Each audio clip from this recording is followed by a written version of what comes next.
Welcome to the Willis Report, your show, your money, your voice, and tonight, a new government program to help the middle class invest for retirement. President Obama and the administration started a new plan today, selling it today. It's called MyRA. So what does it do? And will it help anybody? With us now, David Kotok, the chairman of Cumberland Advisors, and Mark Freed, the president of TFG Wealth Management. We'll be joined a little later by Ed Batowski from Chapwood Capital. Welcome to you both, though, to get started here. I want to start with just a description of what this thing is, and here's some details. We've been reporting on this all day long. The details from the president last night in State of the Union, pretty thin, but here's what we know now. You're only eligible for this if you're middle class and solidly middle class, earning less than $191,000. You make after-tax contributions just like a Roth IRA. The minimum investment is $25, so you can get started pretty cheap. And the savings maximum you can have is some $15,000. Now, this is a completely liquid account from what senior administration officials told me this afternoon. And if you're following my Twitter feed, you probably know that because I was tweeting it all afternoon.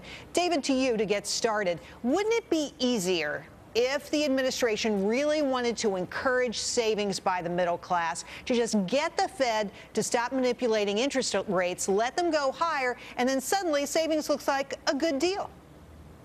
Well, of course it would be easier, but this is something instead of nothing.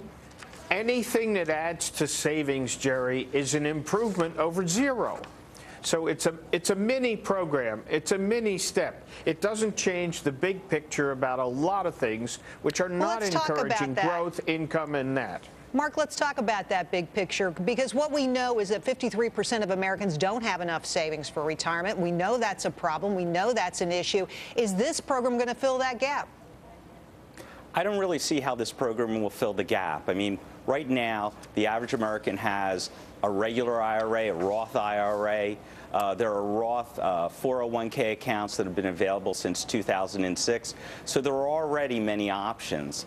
In addition to that, when you take a look at the reported interest rate that they were talking about, 1.74%, that's barely above inflation. So even if people are putting their money into this kind of account, how far is it really going to get them?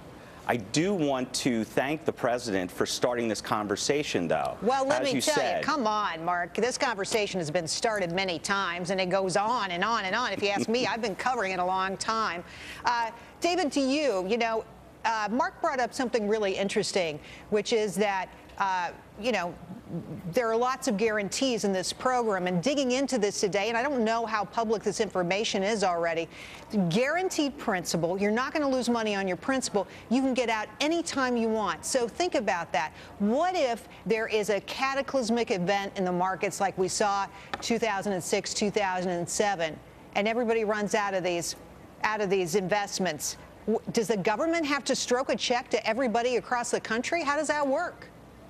Well, we don't know that yet, but what we do know is another version of a Treasury security that's available. And we've had these in the past from time to time. There's some type of a Treasury security that's a special issue.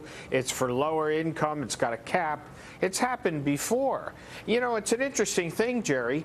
The same president did nothing to extend a 2% payroll tax cut, which was direct after-tax money in the Social Security withholding payroll tax. He let it come back. So you're bailing out or trying to help people with a small step while you really hit them in the pocketbook a year ago with a big one. Well, let's take a look at possible returns on this account, right? Because essentially this is a Treasury account administered by your employer. That's what they hope to do. So the return right now in a G fund is something like 2.69%. It's based on the yields on Treasuries from 4 years to 30. The S&P 500, 5-year annualized return, almost 18%. Mark, to you, does this make sense?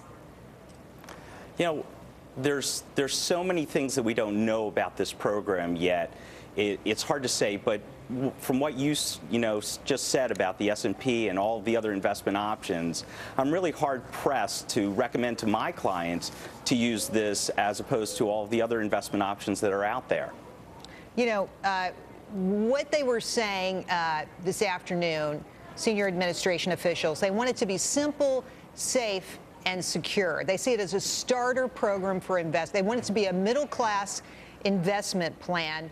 But David, to you, simple, safe, and secure, those aren't words I think of when I think of investing. If you want to get the nation's youngest investors out there, the people who, you know, middle class, lower middle class, earning to invest, they need to learn about investing. And learning about investing is not a guaranteed government income. That's just, pardon me, that's just not the way the markets work. I agree with you. If there's some mechanism in which this could roll into an index fund to get into the stock market, it could have a longer-term growth aspect, then it would be more desirable. There are some people, I think, Jerry, who will do this because otherwise they would do nothing. So it's additive in a very small way. You get some additional savings. That's better than no savings. That's what this is. Well, I want to bring in Ed Butowski right now. He's the managing director of Chapwood Capital Investments to see what he has to say. I don't know if you've been able to hear what we've been talking about. Yes, but I have. as I was saying, you know, I've spent the whole day looking at this and talking to people in the administration, trying to understand it. And as we've been talking about, this is something that the government has tried to do for a long time. My big question is this the government's business? Shouldn't we be doing this with a myriad of companies across the country that are out there to help you to save and invest? Yeah, Jerry, you have been all over, and I will tell you, it's almost as though they said, oh my goodness, we have the State of the Union address, let's just make up something really quick, because this isn't really well thought out, Jerry. I mean, this is the equivalent. You know, we have a big problem. It's like being hungry, and then someone giving you one Tic Tac. It's not going to do anything. It's not going to, you know, take care of your hunger. It's not going to take care of retirement. It does bring up the conversation. Both gentlemen are spot on. And any money that grows tax deferred grows at your tax rate that much faster. So if you're being taxed at 28%, guess what? This money growing tax deferred will grow 28% faster. But this is also a way for any, you know, basically what you're doing is you're just buying government bonds. The interest rate is nothing. It barely keeps up with inflation. Ed, quite frankly, you're in some buying cases one it won't. investment. There's one investment. That's right. You can't invest in anything else. I would never do this. There's no asset allocation. If my financial advisor said, hey, Jerry, put your money all into this one investment, I would say no. Right. But let me tell you, I understand the argument that we need to get people saving. I'm just wondering what's the best way to do it.